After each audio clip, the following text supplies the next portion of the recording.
So, you think you a killer? I killed an octopus going Mach 20. You think you a killer? Try fighting him, okay? Screw you, mate. Oh, okay. Hello, people of YouTube. 'Tis I, the Crimson Assassin, back with another. Shit, I had one. Fuck. Anyway, back with another anime review, and 'tis I going to review the anime that I did a first thoughts reactions video, sort of. I'm sorry, first thoughts / impressions video about a while ago, and when I heard it ended, I had to quickly run out and finish it. Assassination Classroom. So, I'll give you a brief story on Assassination Classroom. Assassination Classroom basically follows a class of 3E going into this this private academy, middle school, where this alien-like octopus-looking guy threatens to destroy the Earth, and to showcase on his destructive powers, he basically destroys half of the moon. So, to basically give the Earth a fighting chance, this alien-like looking creature decides that I would let you guys live, and only if I become a teacher and the students have to kill me. So, under the pressure, 30+ kids has to have an assassination attempt to try to kill this octopus-looking thing that they later call Koro Sensei. So basically, they have to kill this octopus thing before they graduate middle school, so they can move on to high school. And all in all, guys, I had fun watching this anime. This anime was very interesting and very enthralling to the end. Well, we'll talk about the end later. So, going through this repetitive nature like I always do, the animation for the anime is very, very fluid, vibrant and colorful, with more happy and lighter scenes, dark and grim scenes for the more darker and lucid scenes. I just really like the animation for the anime. And the animation studio that did Assassination Classroom also did animes like Danganronpa, which I found very interesting. And the animation out of everything throughout the anime was very great. Oh my god, especially when Koro Sensei is going Mach 20. Woo-hoo-hoo. Yeah, that's pretty awesome. I mean, like, really awesome. Next we have the concept of the anime. It is very, very, very interesting about this octopus-looking creature that threatens to destroy the Earth, but decides to become a teacher and teach the class of 3E in this at this school. Just out of nowhere, they didn't really explain much about it on why Koro Sensei chose this academy, but nonetheless, he chose it anyway. On how that he will be able to teach these crews, and how these kids are thrown in under pressure that they had to kill this guy before they graduate, or else they'll die. Very interesting, and had me enthralled towards the end. Next, we have probably one of the most not so much seen in a lot of animes quite lately, and that's the relationship between a student and a teacher. They really showcase that in an anime. They even admit this. Even though Koro Sensei threatens to destroy the Earth, Koro Sensei is like the most likable main character throughout the anime. He's just so likable, so interesting, and you really grow attached to Koro Sensei. He's just, all in all, very fun to watch. And the relationship between him and the students of Class 3E, nonetheless, showcased that this is the perfect relationship between student and teacher. Very well done. I like that. I like that a lot. Bravo. Not a lot of animes really show this side, and I found that to be very interesting. Hell, the only basically real anime I could think of that actually kind of showcased it was Baka and Test, which, now thinking about it, Baka and Test and Assassination Classroom, they both have singularities on the fact that the Class 3E is like treated as the lowest of the low. They have shitty equipment, they have shitty, you know, they've been treated like shit their whole lives. It's pretty messed up, especially the whole concept on how they're being discriminated. The class 3 is being discriminated because they're like the N class, and I found that to be very interesting in the fact I see that singularity between it and Baka and Test. Very well done. Next we have most of the characters are actually very likable and fun to watch. I say most. We'll get into that pretty soon. And not all of them, but most of the characters are kind of developed. I mean, like, you get the sense that, yes, they're developed to the point where you can actually give a damn about them.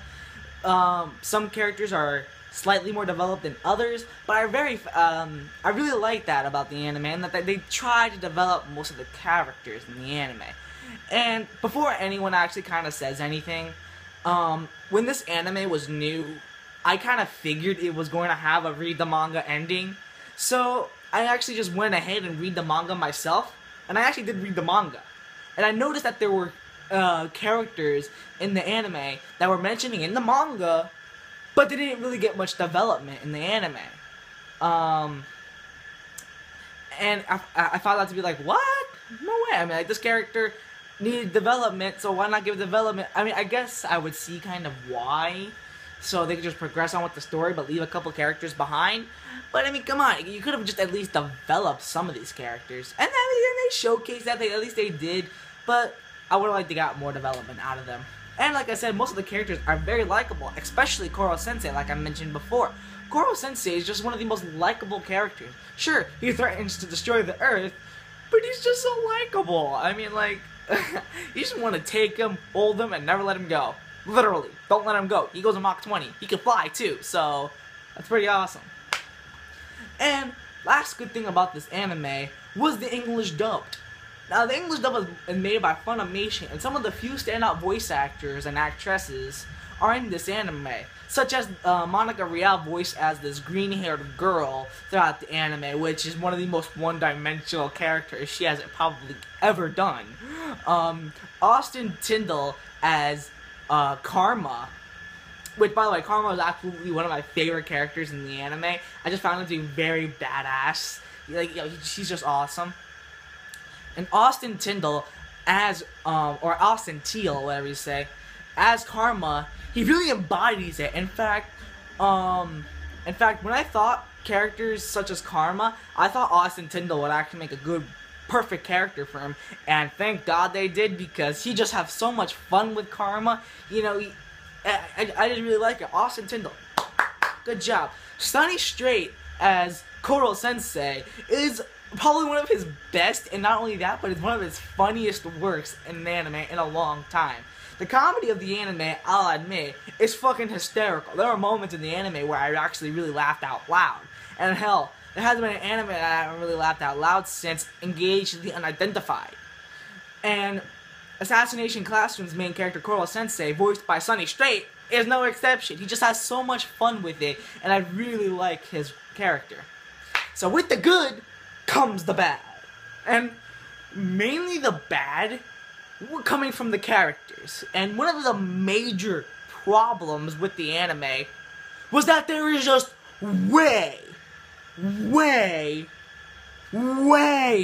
too many characters. I mean, in the first episode alone, you were introduced to 30 main characters. Well, not main characters, but characters. 30! And they even throw in extra side characters in the anime, so it's very hard to keep track which is which. When I read this in the manga, even I was confused on which was which. All the characters, there's just way too many of them, and I can't really keep track of which characters' names are which. I mean, you have to be the fucking MVP to name every single character from Assassination Classroom. In fact, I can only name at least 5, and that's our main character Nagisa, Karma, Koro Sensei, Karasuma, and Miss Yellow Bitch. That's all I can remember. That's really all I could really remember. All the characters are just, there's just way too many characters. Just way too many. No more characters. Too many. No. Stop it. Please.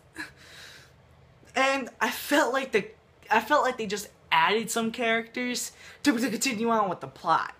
There's one character in particular called Ritsu. What was her purpose? Seriously? Her whole story was pretty cliche, and nonetheless, and pretty freaking boring. And I just really did not like that character. I mean, like, she just felt so added on to the anime. She really felt like she had no real purpose except to progress on to the story. And in fact, that she becomes a recurring role? Seriously? Come on, guys. One of its biggest flaws when it comes to its characters were the character designs themselves. Now, there's actually two issues involving the character design. One of which is our main character, Nagisa. Let's get the big elephant out of the room. Our main character, Nagisa. If, let's say, you watch the anime, like, today, like, I'm not giving him his gender, like, no. If you were to watch Assassination Classroom, like, immediately following this review, put a comment down below on what do you think Nagisa's gender was after the first episode. I literally want to hear your response. And I'm guessing 8 out of 10 people will probably say the same thing. Well, if you're thinking the same thing that I'm thinking, then you're probably thinking the opposite thing of what I'm thinking. So, yeah. I know. Let's just say that his design is misleading as hell. He really is. Even in the manga, he is just so misleading. You may think that he's this gender, but he's really this gender, and you're just like, what? And I'll give you a little hint. He pulls a Hideyoshi. And nonetheless, another flaw with the character designs themselves was the fact that you can clearly tell that they even reused the same character models as previous other characters. One in particular instance where I found this issue was with the principal of the academy and his son. If you were to just take his son and put him next to Karma, they look exactly identical. They really do. You can tell that they reused that character model as previous before, which leads me to at least 1 or 2 things that I can think of. The fact that they probably had less budget in the anime to really give him a better design, or B, the fact that, oh, we already have this character and we're reading the manga, he looks exactly like Karma, so let's just fucking reuse his skin. No, that's unacceptable. Okay, you have to reuse. You can't just reuse character models instead. How Ride is a case in point. All in all, guys. I'm sorry. Forget that. All in all, guys, because we still have other problems to deal with. The last 4 episodes. What the fuck? I'm reading the manga. And I haven't reached up to that point, but I can obviously tell that whole thing is filler. Like, you can honestly tell. And not to mention, but the fact that I couldn't really give a damn what was going on. Like, literally the last 4 episodes could be probably summarized in 2 episodes. I'm not kidding.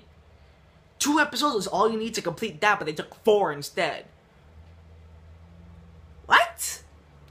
And just like the dilemma that they faced in those last 4 episodes just left me uninterested and unattached. I was just like, damn, what the hell were they thinking?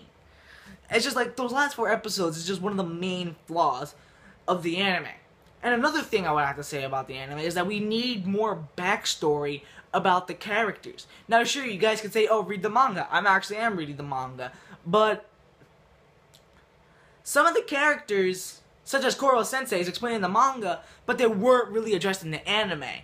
Again, we need more backstory. We need more characters to be developed, because you have 30 plus of them that you mention, but they you completely forget about all these characters towards the later half of the anime, because there's just so many characters and so many names to remember that you can't even think of 5 plus. So, all in all, guys, damn, I went on a little rant here. all in all, guys, what do I think of Assassination Classroom? I think Assassination Classroom is a very fun anime to watch. If you just want to watch an anime just to have a great laugh, Assassination Classroom is your cup of tea. And if you don't really like over-the-top comedy animes, which, yes, this falls under the category of over-the-top, then you might not like Assassination Classroom. All in all, guys, I very much enjoyed Assassination Classroom to the fullest extent. So, you know, it's actually one of the very few animes out there that I actually had a mixed balance scale. So I'm going to give this anime a 6.5 out of 10. It is a fun anime to watch, and I do recommend anyone who loves a good laugh to watch this anime. For other alternate anime recommendations I can think of is definitely Baka and Test, like I mentioned before, because I definitely see the singularity between Assassination Classroom and Baka and Test. I just see so much singularity between the two that it's ideal, it's iconic. So definitely that, and that's honestly the only anime I could pretty much think of.